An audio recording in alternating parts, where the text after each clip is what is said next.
keeping electricity affordable. At TogetherWeSave.com.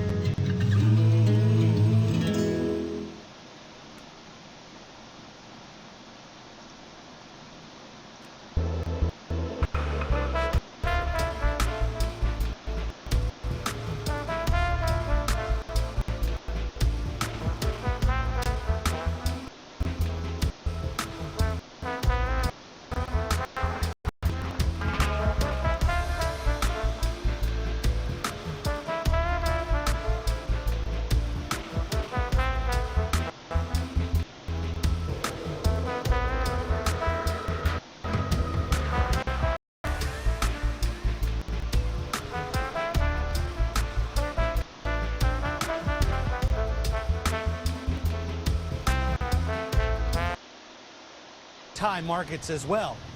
This lychee type of fruit is called a ngao. You just open it up, peeling away that outer skin, and inside is a small, sweet flesh fruit with a central pit that tastes kind of like melon. Very much like honeydew.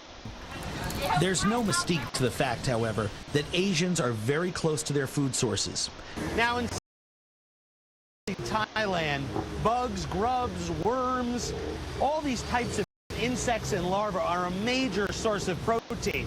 From these giant water bugs to these toasted larvae, these live grubs, crickets, live grasshoppers, and large beetles, all cooked, fried, boiled, steamed, raw.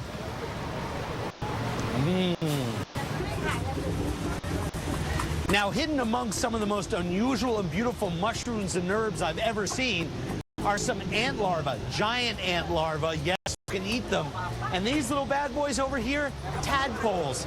Dip them in water to blanch them, season them with soy sauce, chilies, and a little bit of fish sauce, maybe a little lime juice, and you're good to go. This may be the lucky one that gets away in this area known as the wet market. As in other Asian countries, fish are a diet staple, and the fresher, the better. All right. People also come to the markets. This vendor serves a popular grilled fresh frog on a stick. A lot of these fancier places mask the true flavor of the frog with a lot of confusing sauces and cooking techniques, but there's really nothing like some good street frog.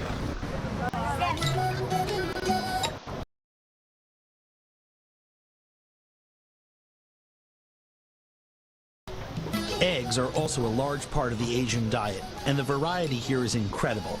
Quail's eggs, salted eggs, Chinese 1,000-year-old eggs that are actually covered with salt and ash for an aged taste and look. Around every corner is something truly unique.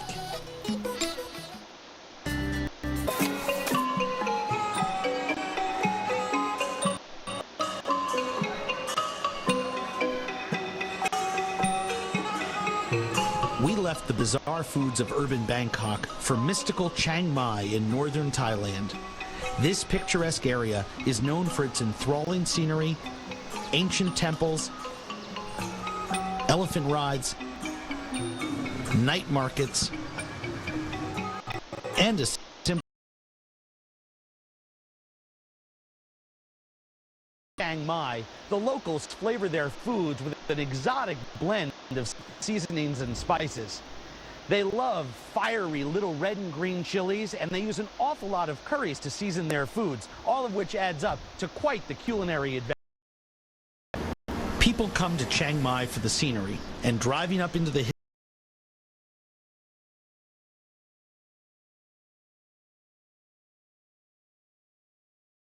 local and exotic to most Westerners. Thanks. Markets like these have become more and more popular as travelers have discovered the regional specialties like wild boar and forest mushrooms.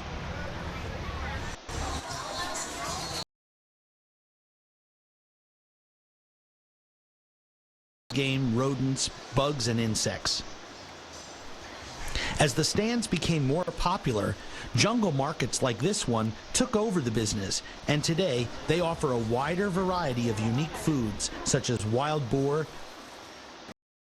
intestines, roasted eggs, and birds. Now, I'll eat just about anything, but one thing I tend to shy away from in markets are things like the chicken intestines. There's just too much funky stuff in there for my Western system. Amongst all the strange-looking poultry parts and bug salads, we found something we hadn't seen in a long time: red meat. It's got a very interesting texture, kind of like sawdust. It's got a lot of liver and innards in there, and a lot less appetizing than I thought it was going to be. But pretty. We found out later that the sausage was made from pork and a healthy variety of organ meats. Way too much information if you ask me. The hills of Chiang Mai are also home to any number of hill tribes. As we drive into the park reserve where the Lisu tribe live, we're reminded that not much has changed for these people over the past few hundred years. There are no paved roads, no electricity, no television. One thing they do have, however, is a passion for winged rodents. Oh. Hello? Hello? Nice to meet you. Nice to meet you. Nice to meet you. All right.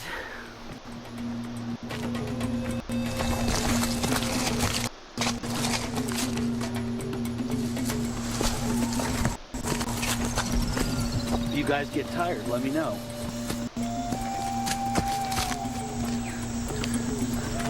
If you get hungry, I can make you a salad out of some of these edible greens. After about an hour's trek up and around steep mountains in 90% humidity, we reached the cave. A welcome sight, but then reality sinks in. The bats hang out at the bottom of the cave, and that's a long way down. This dank, dark cavern is home to hundreds of fruit bats and our dinner. To catch the bats, the tribe members hit them piñata style with bamboo canes. They catch about 24 bats, enough to give everyone in the village a taste. The trek back to the village is long, but once we arrive, the villagers are glad to see us.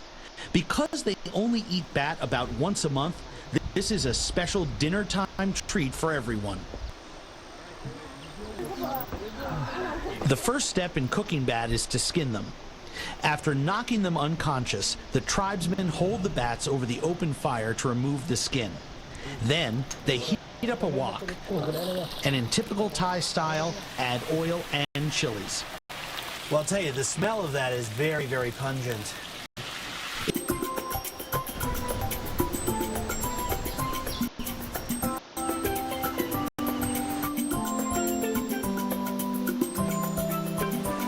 Welcome to sunny Penang, an island paradise located off the northwest coast of Malaysia. Bizarre foods from this part of the world most often come from the sea and are influenced by year-round tropical climate. Penang was founded in the late 1700s by the English explorer Francis Light. A major trading post, it was settled by the Malay, Chinese, Indians, and colonized by the English. This pearl of the Orient has a real South Sea Island feeling to it. Home to 1 million people, Penang has a laid-back atmosphere where people enjoy dining outdoors on a variety of... Many movies have been shot here, including the recent Anna and the King. But the quest for unique foods continues. Next stop, the Eden Seafood Village in the Batu Ferringhi district. Malaysians love their seafood, and every part of the ocean critter is considered edible, from something they call a fish maw to horseshoe crabs.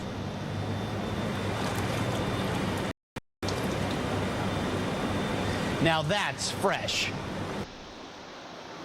The horseshoe crab is prepared like any other shellfish.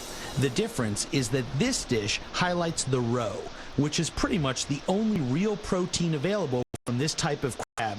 that has almost no meat on its body. The chef is assembling a favorite Malay meal, fish maw and sea cucumber. Fish maw is the belly and for any number of dishes in this culture. This braised fish maw and this broiled horseshoe crab roe are two of the most bizarre and exotic dishes I've ever seen. Let's see how they taste.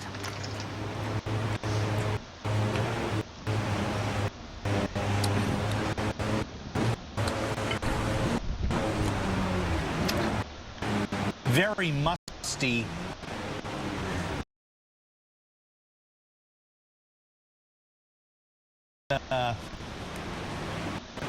Oh.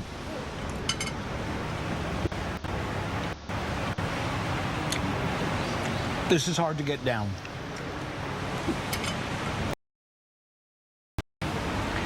This is one of the strangest things I've ever eaten in my life. Look at those crab eggs, and they're being held together by the innards of this thing. And they're hard little pellets. Now they're cooked. I don't really care for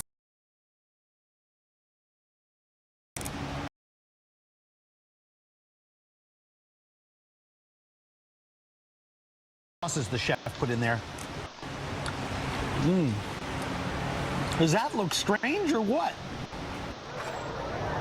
While there are many restaurants on Penang Island that feature local and regional foods, this area is also famous for its street vendors, or hawkers.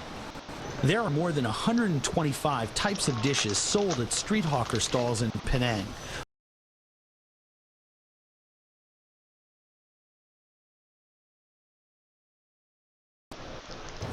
This street hawker serves dozens of foods on a stick, and they're all cooked fondue style in these hot pots. The colors on the end of the sticks correspond to the cost of each of the dishes. But there's one stand off in the distance that we just had to visit. This brave vendor serves durian, a spiky, strange-looking fruit that has the reputation of being the smelliest fruit in the world. Once one gets past the smell, it's supposed. I asked a few locals for their opinion. What does that smell like to you? Like some shit. Like sushi? Yeah. Like fish? No, shit. Sweet. Sweet? Yeah. I thought you said something else. That's a bad word you can't say on television. What does this smell like to you? Very smelly. That smelly thing?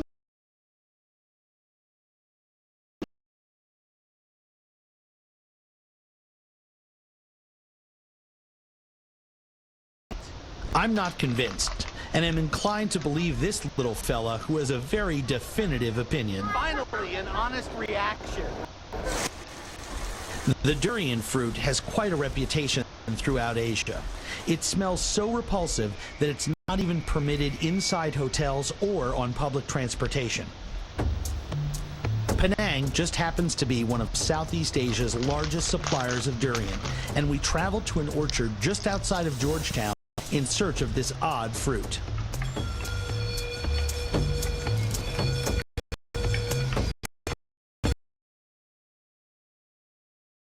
A few right? To the foreigner is something bad. We enjoy the fruit. We also enjoy this unique smell. One interesting point about the durian is that they're not really harvested. They just simply found when they're close to being ripe.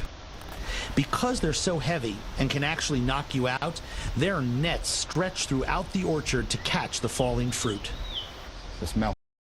So, after all the buildup, it's time to taste the forbidden fruit.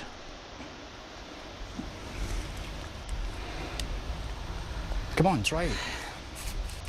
I'm getting psyched up. Forget, but whatever you hear, they give to the fruits.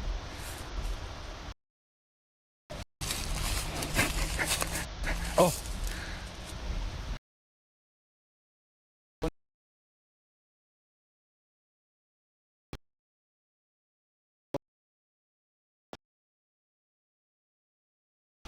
really rotten, mushy onions. Taste. Yeah, no, I respect everybody's right to enjoy what they want to enjoy. A lot of weird stuff, believe me. Right. I'm the king of eating weird stuff. So these are weird, right? More than weird. This is too much for me. And after all the bizarre, strange foods I've eaten on this trip, that a fruit is the one food that really got to me. A surprise end trip that's changed.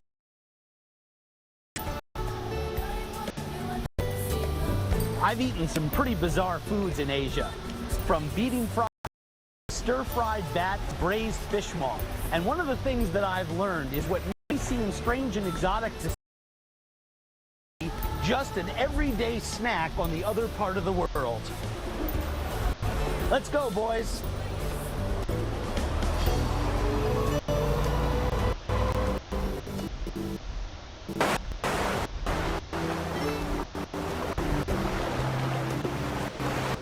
I really feel like now it's a cheeseburger.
When the weather starts turning cooler and the air is nice and crisp, I know that fall has finally arrived.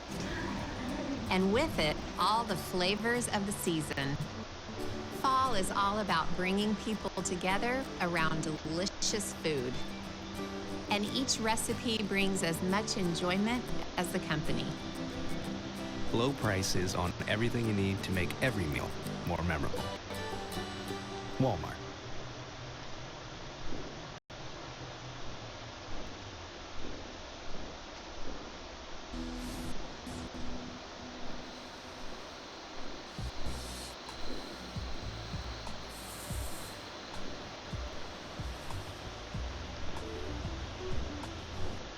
Get ready to alter all your preconceived ideas of Russian life.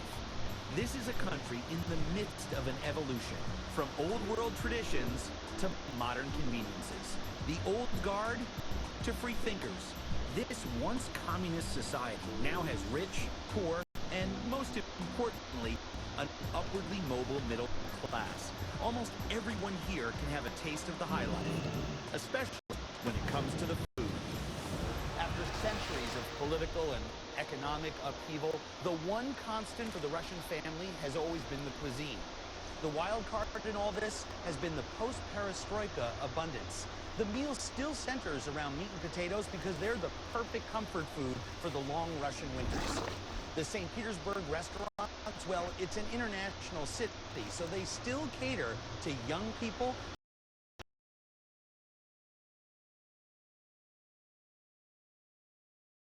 Things is setting up what appears to be a miniature street-side beer garden.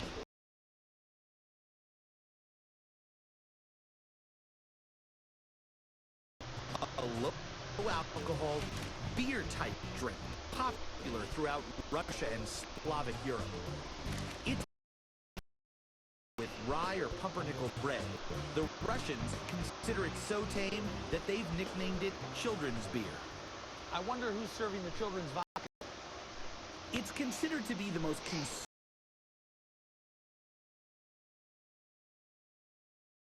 Its filling has a small protein content and is pretty inexpensive at about 25 cents a glass.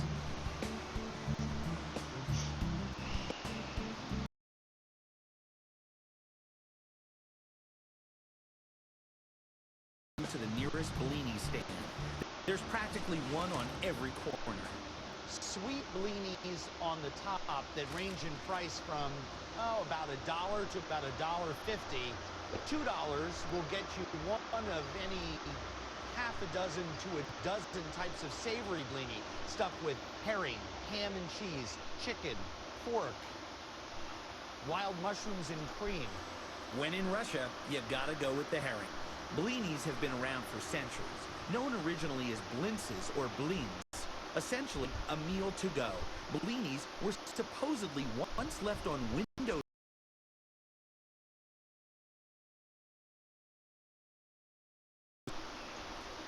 And where does one eat street food? Well, on the street, of course.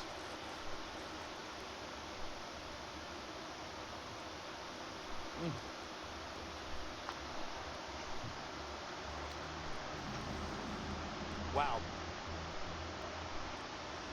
Everything in Russia that isn't sweet or meaty is really salty and really fishy. But with a nice pancake like this, it's kind of perfect. These filled crepes come with a lot more options than the usual fast food we have at home.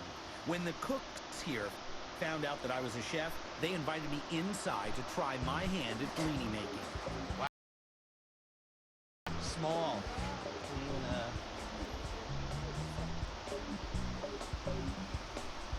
Not bad for my first time. Controlling the batter is harder than it looks. Oh. Uh-oh. All right.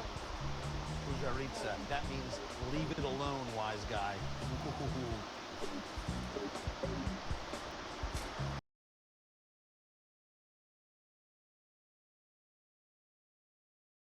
Just a few rubles, you get a pretty healthy meal. I'd say the Russians have this one figured out. Coming up next, a trip to the countryside and a little bit of bear to go with the balalaika. It's beautiful.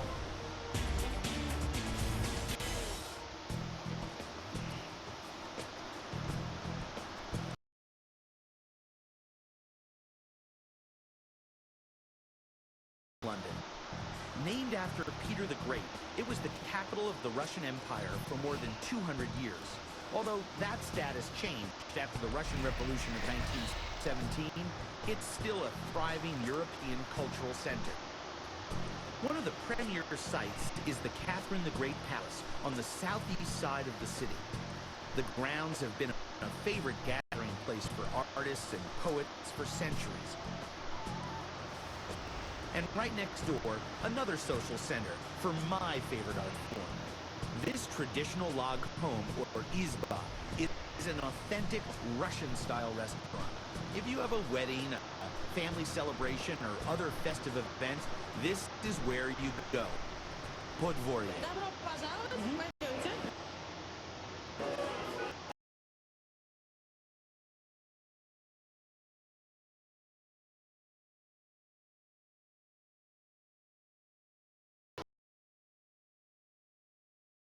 With others, so I hound my way into the nearest empty seat, which just so happens to be in the middle of a table of French vacationers. The food comes family style, but I bet I'll be the only one sampling the bear and an odd little fish called a lamprey. When Russians come out to eat in a restaurant, it's always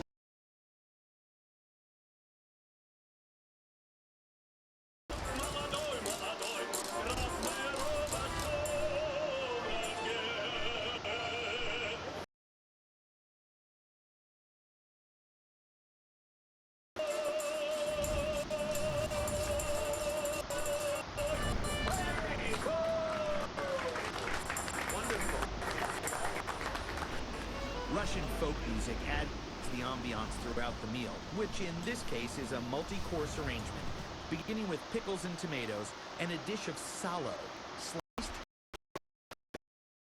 here like cold cuts and smeared on bread. In most other parts of the world, when they serve cured fat, they shave it paper thin, but the Russians are hardy folks, and big slab of pork fat is sort of de rigueur Russian meal.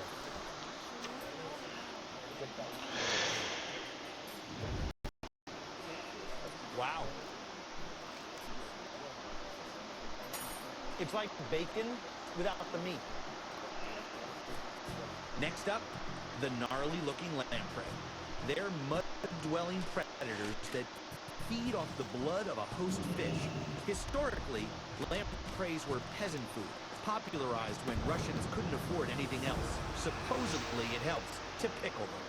It's really just a slender little eel. So we're going to take out that center bone.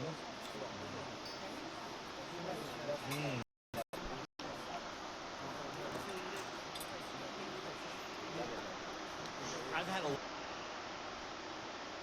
lot of pickled and cured fish in my life. That's just one of the worst I've ever tasted. The lamprey itself has sort of an ammoniated, sort of spoiled, no matter how much salt you put on it. And all of the curing that takes place and the pickling that takes place with it just leaches all the fat and all the moisture out of the flesh of the fish itself. So what's left behind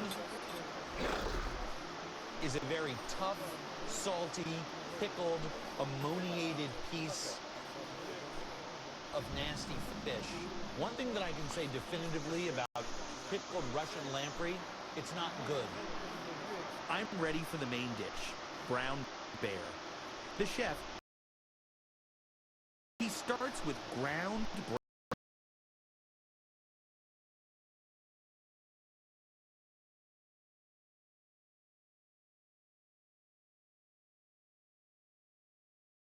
fries it like a burger. While I wait for the main entree, I remember my manners and offer some of my food to my fellow diners.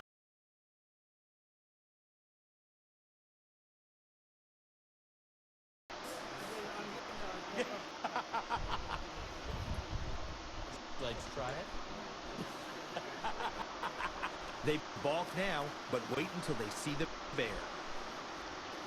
Ooh. Almost every country in the world features some kind of game in its national cuisine. And here in Russia, bear is very, very plentiful. So a bear steak is something that you find on almost every menu. The bear patty is served with sauté of mushrooms and onions and a little bit of lingonberry sauce. It kind of looks like bear Salisbury steak. It reminds me of something that I used to have in the high school cafeteria at lunch.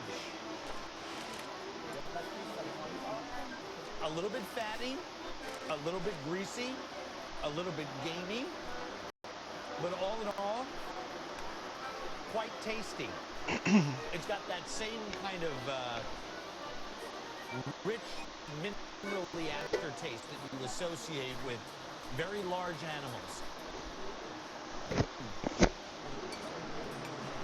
Would you like to try some?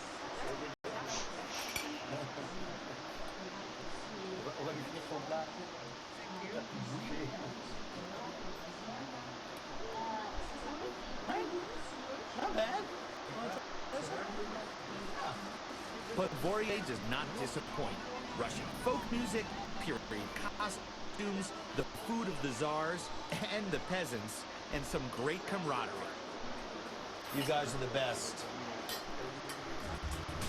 Coming up, one of the world's most delectable delicacies, and later, a trip to the country for more than a little bit of R&R.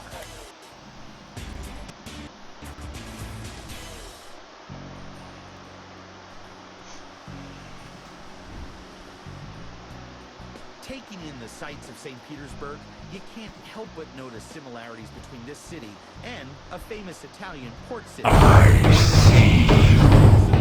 St. Petersburg is actually situated on dozens of individual islands with hundreds of bridges drawing all the pieces together.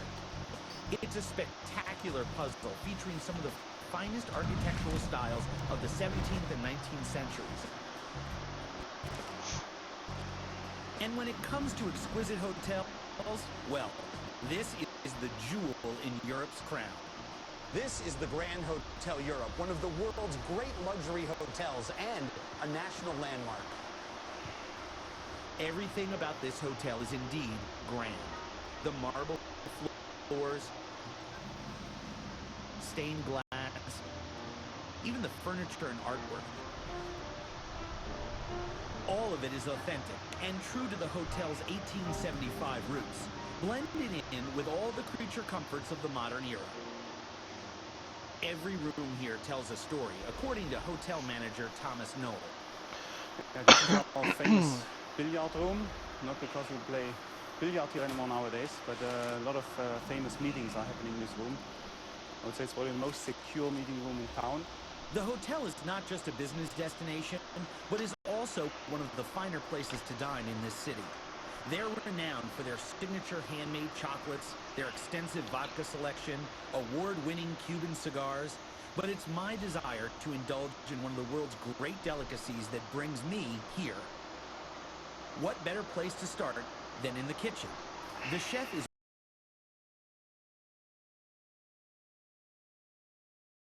in fresh cream, pepper, salt, and chives. Sort of a deviled egg concoction, and then spoons it back into the cleaned shell. And then, voila, the Russian caviar. That is beautiful. Oh my Lord. The nice thing is that the quality of the eggs are as good as the quality of the caviar. Wow.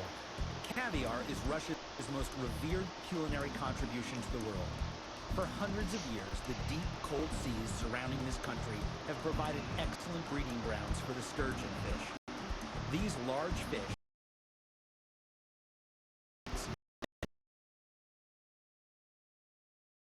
As a result, caviar is considered an international symbol of culinary elitism, and people come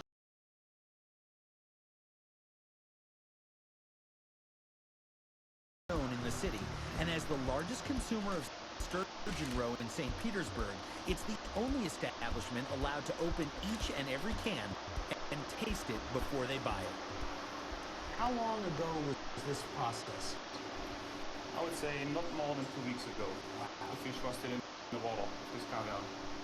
It's very fresh, you can see it, you can smell it. It still has the smell of the sea, basically. This has much less salt in it. And it does. It smells like rocks on the beach. Yeah. Just glorious. I believe the Caviar Bar is calling my name. Now, in the finest caviar restaurant in St. Petersburg, prices range from almost $200 an ounce for the best beluga caviar to almost $100 an ounce for the best Sevruga caviar. But when in St. Petersburg, it's usually a good idea to go with the tasting plate. The tasting plate features the salted fish roe from 3 different species of sturgeon. The Sevruga, the smallest and most abundant sturgeon, the Osetra, a larger fish featuring a nutty flavor, and the largest and most prized of all, the beluga. The latter is an endangered species in many other places around the world. The fish can live to be 100 years old, but females only start producing eggs after age 20.